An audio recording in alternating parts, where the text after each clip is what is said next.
Hello everyone. Let us look at some numbers. 1, 4, 9, 16, 25. If you would notice, 1 is the square of 1, 4 is square of 2, 9 is square of 3, 16 is square of 4, this is square of 5, square of 6, and so on. Such numbers which are square of integer numbers, they are called perfect squares. So when we write square of 7 is equal to 49, here 49 is a perfect square, we also say that 7 is the square root of 49. And the square root is represented by the symbol. So we can write down this statement mathematically as square root of 49 is equal to 7. Now, if I ask you, is 100 a perfect square? You would be quick to say yes, because it is square of 10. So square root of 100 is 10. But if I ask you, is 196 a perfect square? You might have to think about this for a while, right? So similarly, if we just need to check if a very larger number is a perfect square or not, how do we do that? A number is a perfect square if it has a square root, which is an integer. Now, how do we find the square root of a number? There are ways, one of which is prime factorization. So let's do prime factorization of 196. This is an even number, so we can divide it by 2, which would give us 98. Once again, 98 is an even number, so we divide it by 2 again, and we get 49. Now, 49 is divisible by a prime number, which is 7. So, 7 into 7 is 49.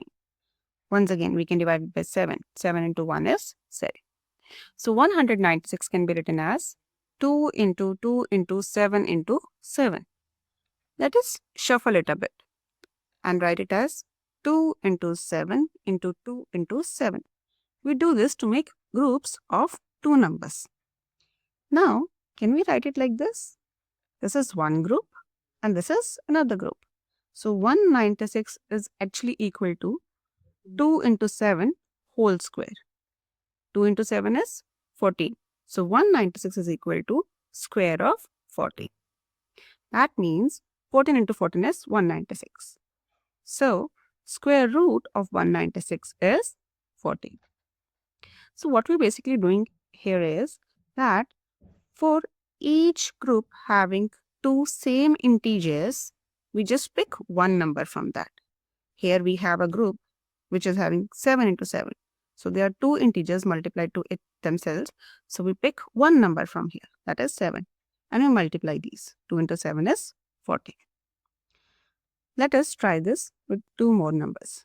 We're going to check if 350 and 324 are perfect squares. Let's do their prime factorization. So first of all, we'll divide it by 2 and we get 175. Now we can divide this by 5 and we'll get 35. Once again, we can divide it by 5. We'll get 5 into 7 is 35 and 7 into 1 is 7. So 350 can be written as 2 into 5 into 5 into 7. Now over here, we cannot make groups of 2. There's only one group possible, this one. We have only 1, 2 and we have only 1, 7. So we cannot make them into groups of 2. Therefore, this is not a perfect square. Now let us try with this number. We divide it by 2, we get 162. We divide it by 2 once again and we get 81. Now 81 is not divisible by 2, but it is divisible by 3 and we'll get 27. Once again, we divide by 3, we get 9. We divide by 3 again and we get 3. Once again, we divide by 3, we get 1. So 324 can be written as 2 into 2 into 3 into 3 into 3 into 3. Now here we have groups. We have this one group, this another group, and this group. So for each group, we pick one integer. That is 2 into 3 into 3. 2 into 3 is 6. 6 into 3 is 18. So the square root of 324 is 18. And therefore, this is a perfect square.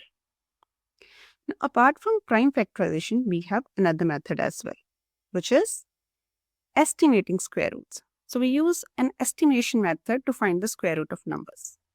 We can estimate the square root of larger perfect squares by looking at the closest perfect squares we are familiar with. and then narrowing down the interval to search. Let us see this using one example. So we have a perfect square number 1296.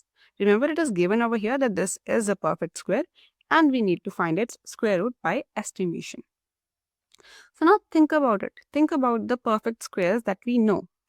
For example, we know that 100 is a perfect square. It's square of 10. Square of 20 is 400. 400 is less than this number. Square of 30 is 900. Again less than this number. Square of 40 is 1600, which is greater than this number. So 1296 lies between square of 30 and square of 40. That is, it is greater than 900 and less than 1600.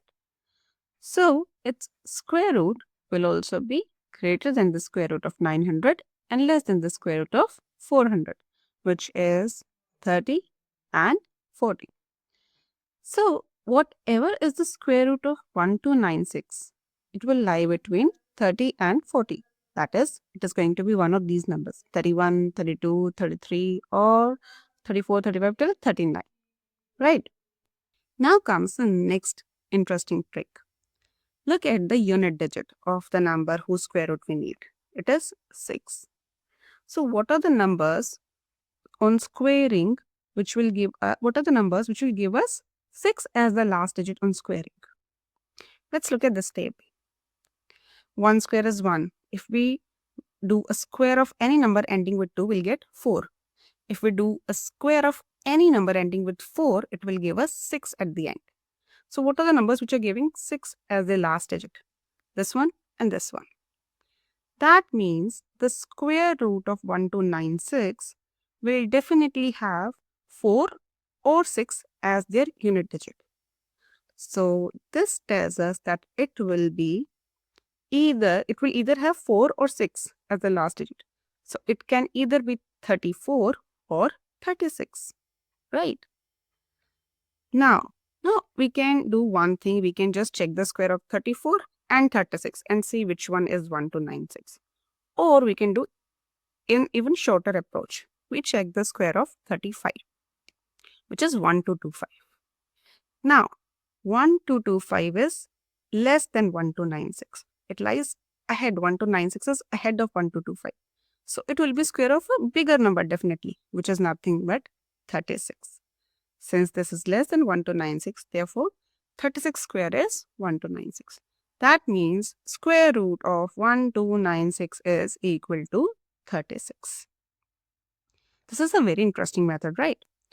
Also, let us estimate the square root of a non-perfect square, which is 250.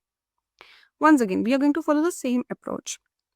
250 lies between 100 and 400. 100 which is square of 10 and 400 which is square of 20. That means whatever will be the square root of 250 will lie between 10 and 20. Now this is still a quite big interval. Let's pick a middle number, which is 15. Square of 15 is 225. Okay, now we are a bit closer. And what is the square of next bigger number? That is 16. It is 256. So for sure, the square root of 250 now lies between 15 and 16. So we have narrowed it down quite a lot, right? Now it is a non-perfect square. So we are not going to get a square root which is an integer.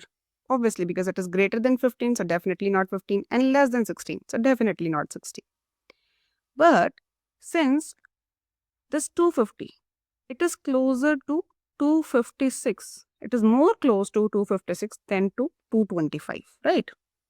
Since 256 is much closer to 250 than 225, so the square root of 250 is approximately 16. It is going to be 15 point something, but we are estimating, we are making an approximation. So this is approximately 16.